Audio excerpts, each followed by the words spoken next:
এই দুনিয়া তোমাদের শেষ না। এই দুনিয়া তো সামান্য কিছু সময়ের জন্য তোমরা আছো। এই দুনিয়া থেকে একদিন তোমরা চলে যাইবা। এই দুনিয়ার মধ্যে তোমরা থাকবা না। কি মনে করো, কি ভাবো চিরদিনও থাকবা না? আবার তোমরা চিরন্তন ধ্বংস হয়ে যাবা না? তোমরা কেউ চিরদিন থাকতেও পারবা না। আবার মৃত্যুর পরে ওটাই যে তোমাদের শেষ এমনটা নয়। আল্লাহ তাআলা বলেন ওয়া আন্নাকুম ইলাইনা লা তুরজাউন।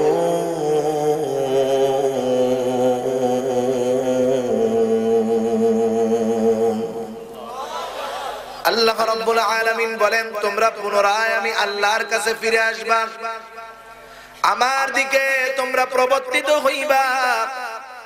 আমি আল্লাহ বেহুদা তোমাদেরকে সৃষ্টি করি নাই। তাহলে আল্লাহ তাআলার কাছে ফিরে যাব। এই যে 60 বছর, 70 বছর, 80 বছর, 90 বছরের হায়াত, এটা কিন্তু খুবই অল্প সময়, খুবই কম সময়। আমরা রূহের জগতে কত বছর অতিক্রম করেছি এটা আল্লাহই ভালো জানে। আবার মৃত্যুর পর আলমে বারজাখে কত বছর থাকবো আল্লাহই ভালো জানে। আর যখন জান্নাত অথবা জাহান্নাম, কেউ যখন চিরস্থায়ী জান্নাতি হবে, কেউ চিরস্থায়ী জাহান্নামী হবে। ওই জান্নাতে যাবে, শুরু হবে কিন্তু শেষ হবে না। জাহান্নামী চিরস্থায়ী জান্নাতে প্রবেশ করবে, শুরু হবে কিন্তু তার জাহান্নামে পোগা শেষ হবে না। এর মধ্যেই অল্প কিছু সময়ের জন্য আল্লাহ দুনিয়ায় আমাদেরকে পাঠাইলেন, কিন্তু দুনিয়ার সময়টা কম। কিন্তু এই দুনিয়ার সময়টা সবচাইতে মূল্যবান। সবচাইতে মূল্যবান সময় হলো দুনিয়ার জিন্দেগি। আর এই দুনিয়ার জিন্দেগি আমরা সবচেয়ে হেলায় ফেলায় কাটায় দেই। নামাজের খবর নাই, নেক কাজের খবর নাই।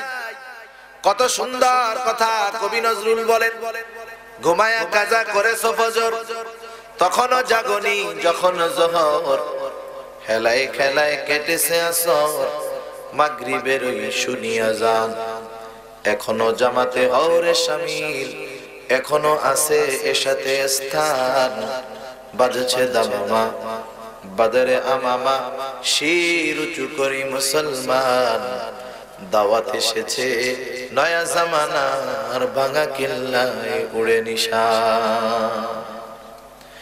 দিনের পর দিন তো চলে যায়, বয়স বাড়ে না বরং বয়স কমে, ঠিক না?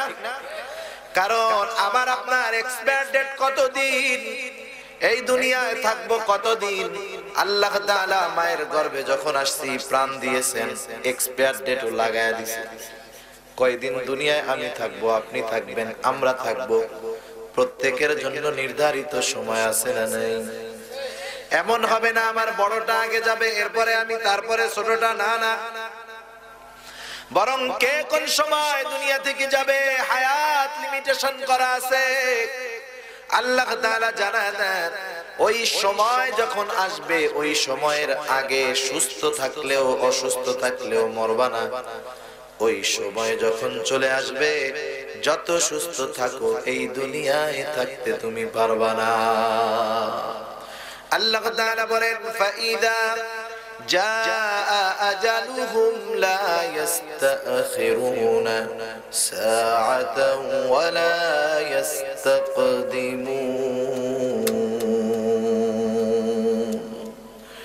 আল্লাহ তাআলা জানায় দিয়েছেন এক মুহূর্ত বিলম্ব হবে না, এক মুহূর্ত আগেও হবে না। হায়াত তো লিমিটেশন দিয়ে আল্লাহ পাঠায় দিলেন এই দুনিয়ায়, কিন্তু এই অল্প হায়াতের বড় দাম, বড় দাম। কারণ এই হায়াতের জিন্দেগি, এই সময়টার ভিতরেই নির্ধারণ হবে কে আখিরাতে সফল, কে আখিরাতে বিফল। সেই জন্য এই সময়টার বড় দাম। বালেগ হওয়ার পর থেকে নিয়ে মৃত্যু পর্যন্ত, বালেগ হওয়ার পর থেকে নিয়ে মৃত্যু পর্যন্ত এই সময়টার বড় দাম। এই সময় যার আমল যেমন, তার সাথে মৃত্যু পরবর্তী ফয়সালাও হবে তেমন। সেজন্য এই দুনিয়ার হায়াতের দাম আছে না? কিন্তু এই সময়টাকে নাস্তিক মুরতাদেরা, ইসলাম বিদ্বেষীরা আমাদেরকে ফুর্তির টাইম হিসাবে উল্লেখ করতে চায়। আমাদেরকে বলে দুনিয়া হলো এনজয়েবল টাইম, দুনিয়া হলো এনজয়ের সময়, উপভোগ করো। যুবকদের বলে না, দেখেন না মাঝে মধ্যে এখনই পাখা মেলার সময় বিভিন্ন সিম কোম্পানি অফার দিয়ে কি বলে, উড়ে বেড়া, এই করো সেই করো, তারুণ্যের উচ্ছ্বাস, তারুণ্যকে উপভোগ করো। এগুলা ইসলাম মুসলমানের কথা নয়, এগুলা নাস্তিক মুরতাদ ইসলাম বিদ্বেষীদের কথা, ঠিক কিনা বলেন? এই জন্যই তো অবস্থা কি, এজন্যই 17 বছরের বয়সের যুবক মুহাম্মদ বিন কাসেম রাহমাতুল্লাহি আলাইহি সুদূর আরব থেকে এসে সিন্ধু বিজয় করে। আর আমাদের দেশের 17 বছরের যুবক বিয়ে করলে জেলখানায় যেতে হয়, ঠিক না?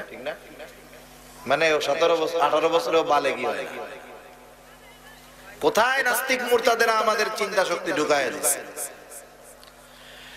সেজন্য আমাদের চিন্তার বিষয় নাস্তিকেরা আমাদের কানের কুহরে পৌঁছিয়ে দিতে চায় দুনিয়াটা মস্ত বড়, খাও দাও ফুর্তি করো। তারা বলতে চায় দুনিয়া অল্প কিছুদিন থাকবা, কারণ এই দুনিয়ায় তোমার শুরু, দুনিয়ায় তোমার শেষ। দুনিয়ায় যতদিন আছো এনজয় করো বেশ। কিন্তু আল্লাহ বলেন না বান্দা, না না, এই দুনিয়া তো তোমার শেষ নয়, এই দুনিয়াটাই তোমার শুরু। আর দুনিয়ার আমলই তোমাকে আসল শুরু আসল শেষ দেখা দিবে। তাহলে আল্লাহ যে দুনিয়ায় পাঠাইলেন আবার চলে যেতে হবে, এই হায়াতের জিন্দেগি কি করব? আল্লাহ তাআলা বলেন, হে গোলাম, ওয়ামা খালাকতুল জিন্না ওয়াল ইনসা ইল্লা লিয়াবুদুন। এই যে 60 বছর, 70 বছর, 40 বছর, 50 বছরের হায়াত কি করবা? তুমি কি সার পান খায় বেড়াবা নাকি? বলে না না, তা করবা না। কি করবা? শুনে রাখো, ফিরে তো যাবাই, কিন্তু এই সময়টাতে তোমার কাজ কি? আল্লাহ বলেন, আমি মানুষ এবং জিনকে সৃষ্টি করেছি আমি আল্লাহর দাসত্ব করার জন্য, ইবাদত করার জন্য। কার ইবাদত? জোরে বলে, আল্লাহর ইবাদত। আমাদের পরিচয় হলো আমরা আল্লাহর গোলাম। আমরা কি? আল্লাহর গোলাম। চাকর আর গোলাম কি এক নাকি? চাকর একসঙ্গে জিনিস কি এক? অনেক তফাৎ। আমরা আল্লাহর চাকর না, আমরা আল্লাহর গোলাম। চাকর হলো যদি কেউ কোন জায়গায় চাকরি করে, সে ওই লোকের চাকর, সোজা কথা। চাকরি মানে কি? যে চাকর সেই চাকরি করে। চাকরির ক্ষেত্রে কিছু শর্ত থাকে, দুইটা পক্ষ থাকে। যিনি চাকরি দিবেন আর যিনি চাকরি নিবেন। যিনি দিবেন মনিব, যিনি নিবেন তিনি চাকর। মনিব এবার বলে, হ্যাঁ আমার এইখানে যদি তোমাকে চাকরি করতে হয়, তোমাকে কমপক্ষে বিএ পাস থাকতে হবে অথবা এইচএসসি পাস থাকতে হবে। ঠিক আছে, আছে। এবার তুমি যদি চাকরি করতে চাও, এখানে ফর্মাল ড্রেস আছে, আমার কিছু ড্রেস আছে, অফিশিয়াল ড্রেস কোড মেনে চলতে হবে। আচ্ছা ঠিক আছে, নির্ধারিত ড্রেস পরতে রাজি। আমার এখানে ডিউটি হবে 12 ঘন্টা। এবার যিনি চাকরি করবেন উনি কি বলতেন, হ্যাঁ আমি শর্তে রাজি। এবার তুমি যদি এই শর্তগুলো মেনে চলো, তাহলে মাস শেষে তুমি 15,000 বেতন পাবা। শর্ত যদি মেনে চলো, 15,000 বেতন পাবা। চুক্তি হয়েছে? সে চুক্তি মোয়াফেক চলবে, মনিব তাকে 15,000 দিতে বাধ্য থাকবে।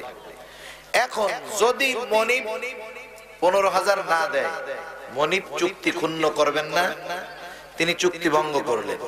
আবার ও যদি ড্রেস কোড না মানে, 8 ঘন্টা ডিউটি না করে, ও তো চুক্তি রক্ষা করলো না, চুক্তি ভঙ্গ করে ফেলল। এক পক্ষ যদি উল্টা পাল্টা করে, যে চাকর সে যদি কথা মতো ডিউটি না দেয়, কথা না মেনে চলে, মালিক মাস শেষে বলবে তুমি কথা মানো নাই, তোমার বেতন 5,000 কম। সেই অধিকার মনিবের আছে না নাই? আবার যখন মন চায় তখন চলা যায়। চাকরি যে করে 8 ঘন্টা পরে মনিব তার উপরে কোনো পাওয়ার দেখাইতে পারবে না। যদি মনিব বলে আরো 2 ঘন্টা ডিউটি করো না, চাকর কি বলবে, ফাউ করমু, 2 ঘন্টা ওভারটাইম টাকা লাগবে, ঠিক কিনা বলেন? তাহলে চাকর আর মনিবের সাথে বিনিময়ের শর্ত থাকে, কিন্তু গোলাম আর মনিবের মধ্যে কোনো বিনিময় নাই, চুক্তি নাই। গোলামকে একবার বাজার থেকে কিনে আনা হয়, এরপরে গোলামের ইচ্ছাটার মালিক ওই মনিব। ওই গোলাম ইচ্ছা মতো বিবাহ করতে পারে না, ওই গোলাম ইচ্ছা মতো পোশাক পরতে পারে না। ওই গোলামকে যদি মনিব বলে, গোলাম শীতের মধ্যে বাহিরে দাঁড়ায় থাকবি, গোলামের এই কথা বলার অধিকার নাই, ও মনিব বাইরে দাঁড়ায় থাকতে রাজি আছি, 500 টাকা দিতে হবে, এ কথা বলার কোনো অধিকার নাই। মনিব তাকে যা বলবে বিনা শর্তে বিনা তর্কে সে মানতে বাধ্য। যেই গোলাম মনিবের আদেশ এইরকম বিনা শর্তে বিনা যুক্তিতে বিনা তর্কে মানবে, ও হলো প্রকৃত গোলাম, ও হলো খাঁটি গোলাম। আমরা দুনিয়ার কোন মানুষের গোলাম না। গোলাম কার? আওয়াজ দিয়া বলেন। সৃষ্টিকর্তা যিনি, গোলামি করব তার। স্রষ্টা যিনি, ইবাদত হবে তার। আল্লাহ তাআলা আমাদেরকে সৃষ্টি করেছেন বিদায় আমাদেরকে গোলামিতে বাধ্য করার 100% অধিকার তার আছে, ঠিক কিনা বলে? সেজন্য আল্লাহ তাআলা বলেন, ও আমার বান্দারা, আমি তোমাদেরকে সৃষ্টি করেছি আমার ইবাদতের জন্য, গোলামি করার জন্য। কিন্তু শুনে রাখো, যখন তুমি যথারীতি ভাবে সুন্দরভাবে গোলামি করবা, উল্টা পাল্টা করবা না, তোমার গোলামি যখন ঠিক থাকবে, তোমার সাথে আমার সম্পর্কটা আরো বেড়ে যাবে। আমি আল্লাহ তোমাকে গোলাম থেকে বন্ধু বানায় আনিব। তার মানে আল্লাহর গোলামি যথাযথভাবে করলে আল্লাহর বন্ধু হওয়া যায়। বলেন তো, আল্লাহর বন্ধু যে হয়ে যায় তার কোনো ভয় চিন্তা আছে নাকি? আপনাদের এলাকার এমপি সাহেবের বন্ধু যিনি, তার কোনো টেনশন নাই, ভয় নাই। আল্লাহ বলেন, গোলাম রে, তুমি তো গোলামি করতে করতে আমার বন্ধু, আমার ওলি হয়ে গেছো। আর দুনিয়ার মানুষ জেনে নাও আমার বন্ধু কারা, তাদের অবস্থা কি। আল্লাহ বলেন, আলা ইন্না আউলিয়া আল্লাহি লা খাউফুন আলাইহিম ওয়ালা হুম ইয়াহজানুন। আল্লাহ তাআলা বলেন, যারা আমার ওলি, যারা আমার বন্ধু, ইন্না আউলিয়া আল্লাহ, নিশ্চয়ই যারা আল্লাহর ওলি, আল্লাহর বন্ধু, লা খাউফুন আলাইহিম ওয়ালা হুম ইয়াহজানুন। আল্লাহর ওলি যারা, আল্লাহর বন্ধু যারা, তাদের ভয়ও নাই, চিন্তাও নাই। মুফাসসিরিন ইকরাম বলেন, ফিদ দুনিয়া ওয়াল আখিরাহ, আল্লাহর ওলি যারা, আল্লাহর বন্ধু যারা, তাদের দুনিয়ায়ও ভয় নাই, আখিরাতেও ভয় নাই। দুনিয়ায়ও চিন্তা নাই, আখিরাতেও চিন্তা নাই। আল্লাহর বন্ধু হওয়ার দরকার, মন চায় না সবার? আল্লাহ আমাদের সবাইকে আল্লাহর ওলি হিসাবে কবুল করুন। আল্লাহ তাআলা বলেন, ইবাদতের মাধ্যমেই ওলি হওয়ার নিকটবর্তী দ্বারা এটাকে স্বীকৃতি দিবে। মুখে যেটা বলছে অন্তরে সেটা রাখবে, সমন্বয় ঘটাবে। আল্লাহ তাআলাকে বিশ্বাস করে, মুখে আছে অন্তরে নাই, তাহলে হবে মুনাফিক। নবীকে নবী মানে, মুখে বলে অন্তরে নাই, তাহলে হবে মুনাফিক। এখন আল্লাহকে আল্লাহ বলে মানে, নবীকে নবী বলে মানে, এর চূড়ান্ত প্রমাণ দিতে হবে আমাল বিল আরকান। ভালো কাজের মাধ্যমে প্রমাণ দিতে হবে যে আমি পাক্কা ঈমানদার। কথা বুঝেন নাই? তাহলে আমরা তো আল্লাহর রহমতে সবাই ঈমানদার, মুখেও বলি অন্তরেও বলি। কাজে প্রমাণ দেওয়ার দরকার, আসলেও ঈমানদার কিনা, আসলে আমার ঈমানের মধ্যে পরিপূর্ণতা আছে কিনা। মানুষের কর্ম, মানুষের আমল তার ঈমান কেমন এর প্রমাণ দিয়ে দেয়।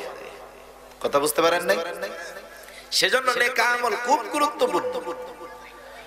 নেক আমল ছোট হোক, কিন্তু যখন সুন্দর হবে, ইখলাস ওয়ালা হবে, এটার দাম অনেক।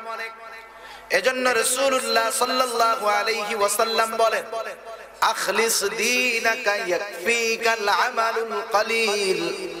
তোমার ঈমান খাঁটি করো, তোমার নিয়ত পরিশুদ্ধ করো, অল্প আমল নাজাতের জন্য যথেষ্ট হয়ে যাবে।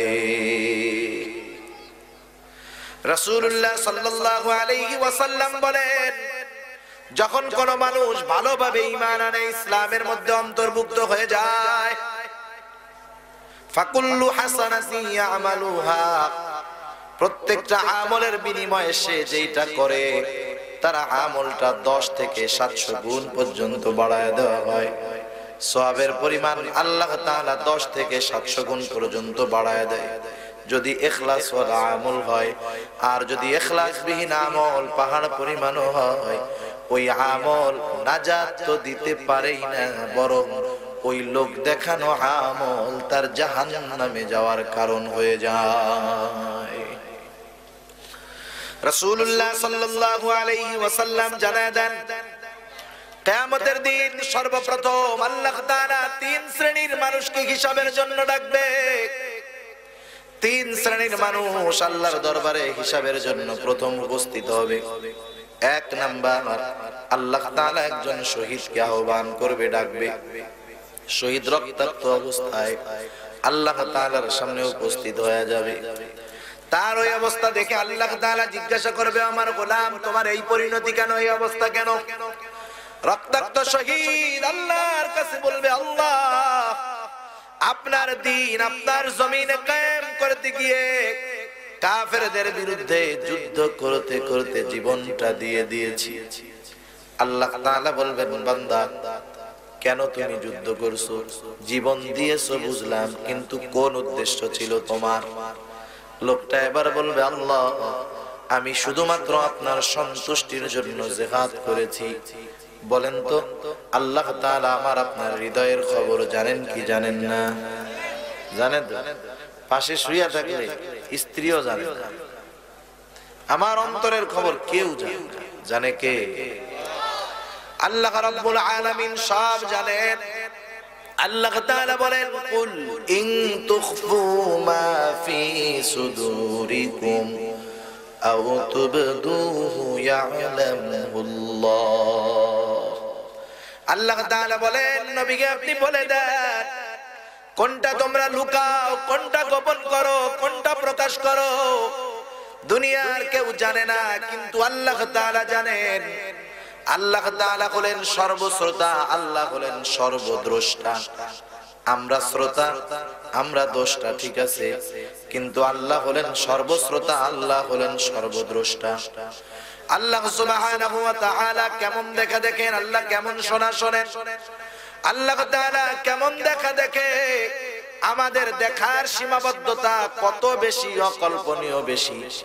আমি আপনাদের দিকে তাকায় আছি, সামনে বরাবর এই দেখতেছি, ডাইনে বামে এতটুকু খেয়াল করা যায় না। যদি ভালোভাবে একজনের দিকে নজর দেই, পাশের জনের প্রতিও নজর দেওয়া যায় না। ডাইনে দেখি না, বামে দেখি না, উপরে দেখি না, পিছে দেখি না, বেশি দূরে দেখি না, বেশি কাছেও দেখি না। বেশি কাছে দেখা যায় না। আপনারা যদি এটা দিয়ে আপনি পড়েন, কেমনে পড়বেন? এই যে পড়েন, কিয়ামত পর্যন্ত পড়তে পারবেন।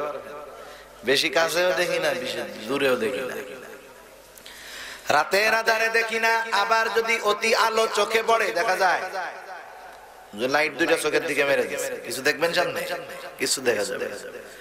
অতি আলোতে দেখা যায় না, আধারে দেখা যায় না। আল্লাহ তাআলা কেমন দেখা দেখে, যদি আমাবস্যার কালো রাত্রে কালো কুচকুচে পাথরের উপরে একটা কালো পিঁপড়াও চলে, আল্লাহ রব্বুল আলামিন ওই কালো পিঁপড়াটাকে স্পষ্ট ভাবে দেখতে পায়। শুধু যে একটারই দেখে তা না, আল্লাহ তাআলা তার সব সৃষ্টিকে একত্রে একসাথে একই সময়ে সুন্দরভাবে দেখতে পায়। আল্লাহ তাআলা কেমন শোনা শোনেন। আমাদের শোনার একটা লিমিটেশন আছে, অতি ক্ষুদ্র আওয়াজ শুনি না, আবার অতি বেশি আওয়াজও মানুষ কিন্তু শুনতে পারে না। অতি বেশি আওয়াজও শুনি না, অতি অল্প আওয়াজও শুনি না, আবার দূরেরটা শুনি না। কাছে যদি মুখের সাথে নাকের সাথে মুখ মিশায় জোরে বলে তাও শুনি না। একসাথে একই কথা যদি 5 জন একসাথে বলে শুনি, কিন্তু বুঝি না, ঠিক না? 10-12 জন যদি একসাথে কথা বলে, 5 জন যদি একই কথা বলে একসাথে, কার শব্দ কোনটা এটা নির্ণয় করা আমাদের জন্য সম্ভব না, খুব কঠিন। কিন্তু আল্লাহ তাআলা কেমন শোনা শোনেন। গহীন অরণ্যের মধ্যে একটা পাতাও যদি পড়ে, যেখানে কোনো লোক নাই, কোনদিন কোনো মানুষ পৌঁছায় না, একটা পাতাও যদি পড়ে, আল্লাহ রব্বুল আলামিন ওই পাতা পড়ার আওয়াজ স্পষ্ট ভাবে শুনতে পায়। পিঁপড়া চলে, পিঁপড়া চলার আওয়াজ কোনদিন আমরা পাইছি? পাই নাই। এমন এমন ক্ষুদ্র প্রাণী আছে যেগুলো আমরা চোখ দিয়েই দেখতে পারি না, মাইক্রোস্কোপ দিয়ে দেখতে হবে, অনুবীক্ষণ যন্ত্র দিয়ে দেখতে হবে, তাহলে দেখবো যে পোকা এটা বেড়াইতেছে। চোখে আমরা দেখি না, মেশিন দিয়ে দেখলে দেখবো যে পোকা আছে, পোকা হাঁটতেছে, চলতেছে। অত ক্ষুদ্র পোকা যেটা আমরা দেখি, ওই পোকাটা যখন জমিনে চলে, ওটা চলার জন্য আওয়াজ হয়। ওই আওয়াজ দুনিয়ার মানুষ মেশিন লাগায় শুনতে পারবে না, কারণ দেখেই তো না। আমার আল্লাহ ওই আওয়াজটাও শোনে, সুবহানাল্লাহ বলে। সারা দুনিয়ায় 700 কোটি মানুষ, 700 কোটি মানুষ যদি একই সাথে এট এ টাইম একই সময় 700 প্রকারের কথা বলে, একজন যে দুইজন যে একই রকমের কথা তা না, 700 কোটি মানুষ 700 কোটি প্রকারের কথাও যদি বলে, আমার আল্লাহ একসাথে এই 700 কোটি মানুষের কথা শুনেন, কথা বুঝতেও পারেন, কি বলেছি এর জবাবও আল্লাহ তাআলা দিতে পারে। এমন শ্রোতা দুনিয়ার কারো দ্বারা হওয়া সম্ভব? অসম্ভব, কল্পনা করাও কল্পনা করা যায় না। আল্লাহ তাআলা বলেন এমন শ্রোতা, এমন দ্রষ্টা, আমার হৃদয়ের গহীন কোণে কি আছে দুনিয়ার কেউ জানে না, আল্লাহ জানেন। দুনিয়ার কেউ শোনে না, আল্লাহ তাআলা শোনেন।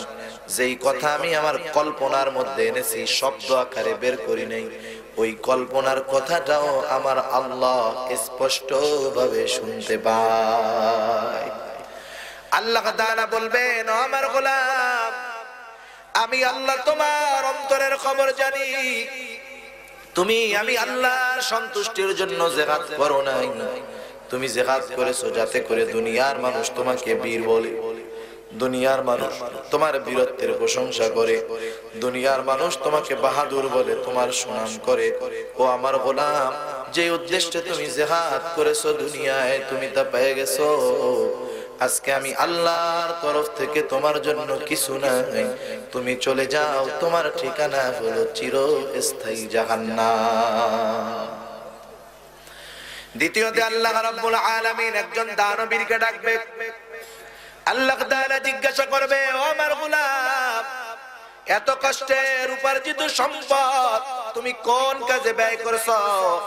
ওই লোকটা বলবে, আল্লাহ, আপনার দেওয়া সম্পদ আমি দ্বীনি কাজে ব্যয় করেছি। কারণ কিয়ামতের ময়দানে প্রতিটা বান্দাকে 5টা করে প্রশ্ন করা হবে। ওই 5টি প্রশ্নের একটি প্রশ্ন, বান্দা দুনিয়ায় কোন পদ্ধতিতে সম্পদ উপার্জন করেছো এবং এই উপার্জিত সম্পদ তুমি কোন ভাবে ব্যয় করেছো, জিজ্ঞাসা করবে না আল্লাহ? জবাব যদি দিতে হয় আমাদের, তাহলে বালিশ দুর্নীতি যারা করছে, সম্পদের দুর্নীতি যারা করছে, গরিবের টাকা যারা মাইরা খাইছে, এদের কি অবস্থা হবে চিন্তা করে দেখেন। আল্লাহ তাআলা জিজ্ঞাসা করবেন, আমি আল্লাহ তোমাকে সম্পদ দিয়েছি, এই সম্পদ তুমি কোন কাজে ব্যয় করেছো? ওই লোকটা বলবে, আল্লাহ, আপনার দেওয়া সম্পদ আমি যাকাত দিয়েছি। আপনার দেওয়া সম্পদ, যার ঘর নাই তাকে আমি ঘর বানায় দিয়েছি। আয় আল্লাহ, যার খাবার নাই খাবার কিনে দিয়েছি। আল্লাহ, আয় আল্লাহ, যার পোশাক নাই পোশাক কিনে দিয়েছি। আল্লাহ তাআলা বলবে, আমার গোলাম, এত কষ্টের উপার্জিত সম্পদ কোন উদ্দেশ্যে ব্যয় করেছো? ওই লোকটা বলবে, আল্লাহ, আমি সম্পদ ব্যয় করেছি আপনার সন্তুষ্টির জন্য। আল্লাহ তাআলা বলবে, না না গোলাম, না না, আমি আল্লাহর সন্তুষ্টির জন্য ব্যয় করো নাই, দান করো নাই, সাদকা করো নাই। তুমি দান করেছো যাতে করে দুনিয়ার মানুষ তোমাকে দানবীর বলে। তুমি দান করেছো যাতে করে দুনিয়ার মানুষ তোমাকে সমাজ সেবক বলে। তুমি দান করেছো যাতে করে দুনিয়ার মানুষ তোমাকে গরিবের বন্ধু বলে। তুমি দান করেছো যাতে মানুষ তোমাকে বাহবা দেয়। ও গোলাম, তুমি যে উদ্দেশ্যে দান করেছো দুনিয়ায়, তুমি তা পেয়ে গেছো।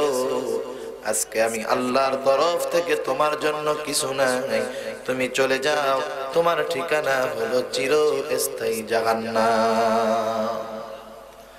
আল্লাহ তাআলা দ্বিতীয়তে একজন আলেম অথবা একজন কারিকে ডাকবেন। আল্লাহ তাআলা জিজ্ঞাসা করবে, ও আমার আলেম, এত কষ্ট করে কেন ইলম শিখছো? ও আমার গোলাম, এত কষ্ট করে কেন কোরআন শিখেছো? ওই লোকটা বলবে, আল্লাহ, আপনার সন্তুষ্টির উদ্দেশ্যে ইলম শিখেছি, কোরআন শিখেছি। আল্লাহ তাআলা বলবে, না গোলাম, না না, আমি আল্লাহ তোমার মনের খবর জানি, অন্তরের খবর জানি।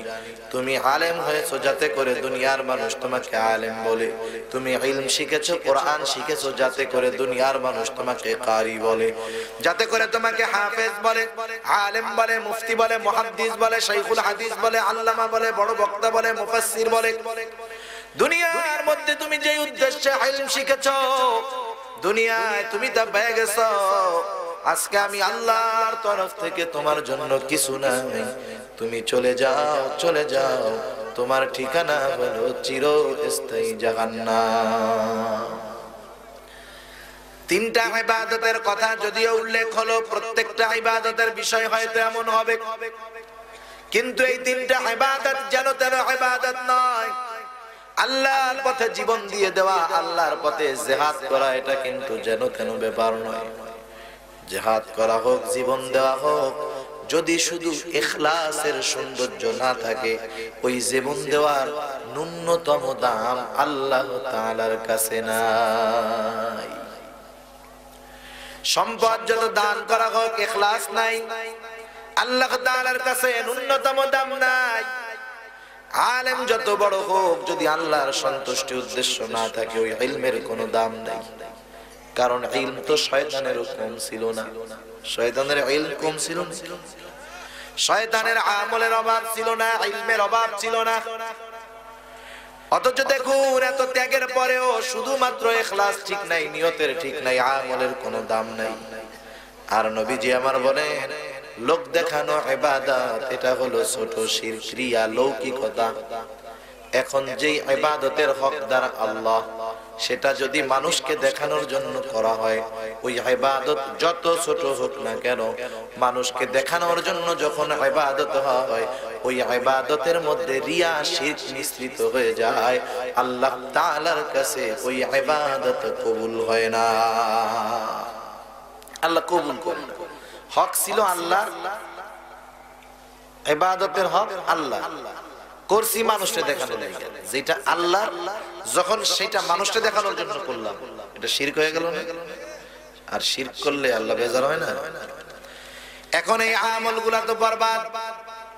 দুনিয়ার মানুষের সব আমল আল্লাহর সামনে হাজির করা হবে, আল্লাহ তাআলা শুধুমাত্র ওই ইবাদতগুলাই কবুল করবেন যেগুলা ইখলাস ওয়ালা।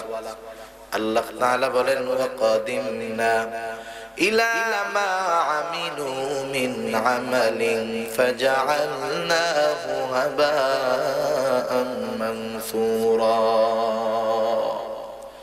আল্লাহ তাআলা শুধু ইখলাস ওয়ালা আমলগুলা কবুল করবেন, বাকিগুলারে নিশ্চিহ্ন করে দিবেন। কেমন জানি সে কোনো আমলই করে নাই, আল হাবাউল মানসুরে আল্লাহ পরিণত করে দিবেন, নিশ্চিহ্ন ধুলায় পরিণত করে দিবেন। এমন ধুলিকণায় আল্লাহ পরিণত করবেন যেটা চোখেই দেখা যায় না। এই জায়গায় কিন্তু অনেক ধুলাবালি উঠতেছে, কিন্তু আমরা দেখি না। দেখা যায় বাড়িতে টিনের ঘর আছে না আপনাদের? টিনের ঘর যখন সূর্য একবারে মাথার উপরে থাকে, টিনের চালে যদি কোনো ছিদ্র থাকে, ঘরের দরজা জানালা যদি আটকানো থাকে, সূর্যের আলো যখন টিনের ছিদ্র দিয়ে ভিতরে ঢোকে, দেখছেন আলোর দাগ দেখা যায় না? ওই আলোর মধ্যে কি দেখা যায়? ধুলার ধুলা।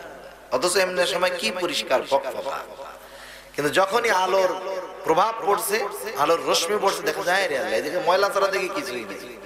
এই জায়গা দিয়ে এগুলো আমরা চোখে দেখতে পাই না, এমন নিশ্চিহ্ন আল্লাহ করে দিবে, ওরা আমল করেই না। তাহলে শিরক মিশ্রিত আমল বাতিল করে দেওয়া হলো। ইবাদত করার কথা আল্লাহর জন্য, কিন্তু মানুষকে দেখানোর জন্য করলো, শিরকের অপরাধ হলো। তার মানে আমল না করার পরেও অপরাধী বলে সাব্যস্ত হলো, আমল বাতিল, শিরকের কারণে শাস্তি হয়ে যাবে তার জাহান্নাম। সব আমল নেক আমল না, সব নামাজ আমলে সালেহ না, সব রোজা আমলে সালেহ না, সব দান সদকা আমল হতে পারে, কিন্তু সব যাকাত দান সদকা আমলে সালেহ না। আমলে সালেহ আর খালি আমল তফাৎ আছে। সব যেটা করব সেটাই আমল, যা করব সেটাই আমল, কিন্তু আমলে সালেহ হলো সেটা যেটার মধ্যে ইখলাস আছে, আল্লাহর সন্তুষ্টি আছে, রাসূলের তরিকা আছে। সুবহানাল্লাহ।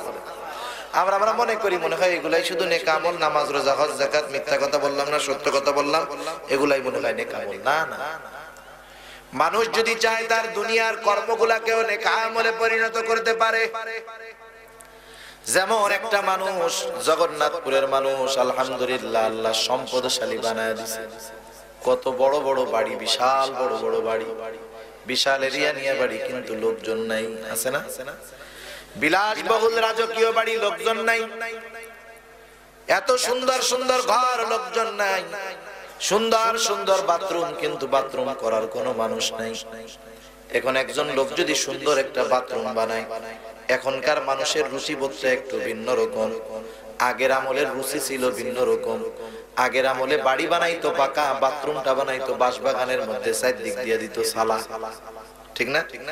অনেক বাড়িতে বাথরুমই ছিল না, বলে যাও বাগানে কাম সেরে আসো।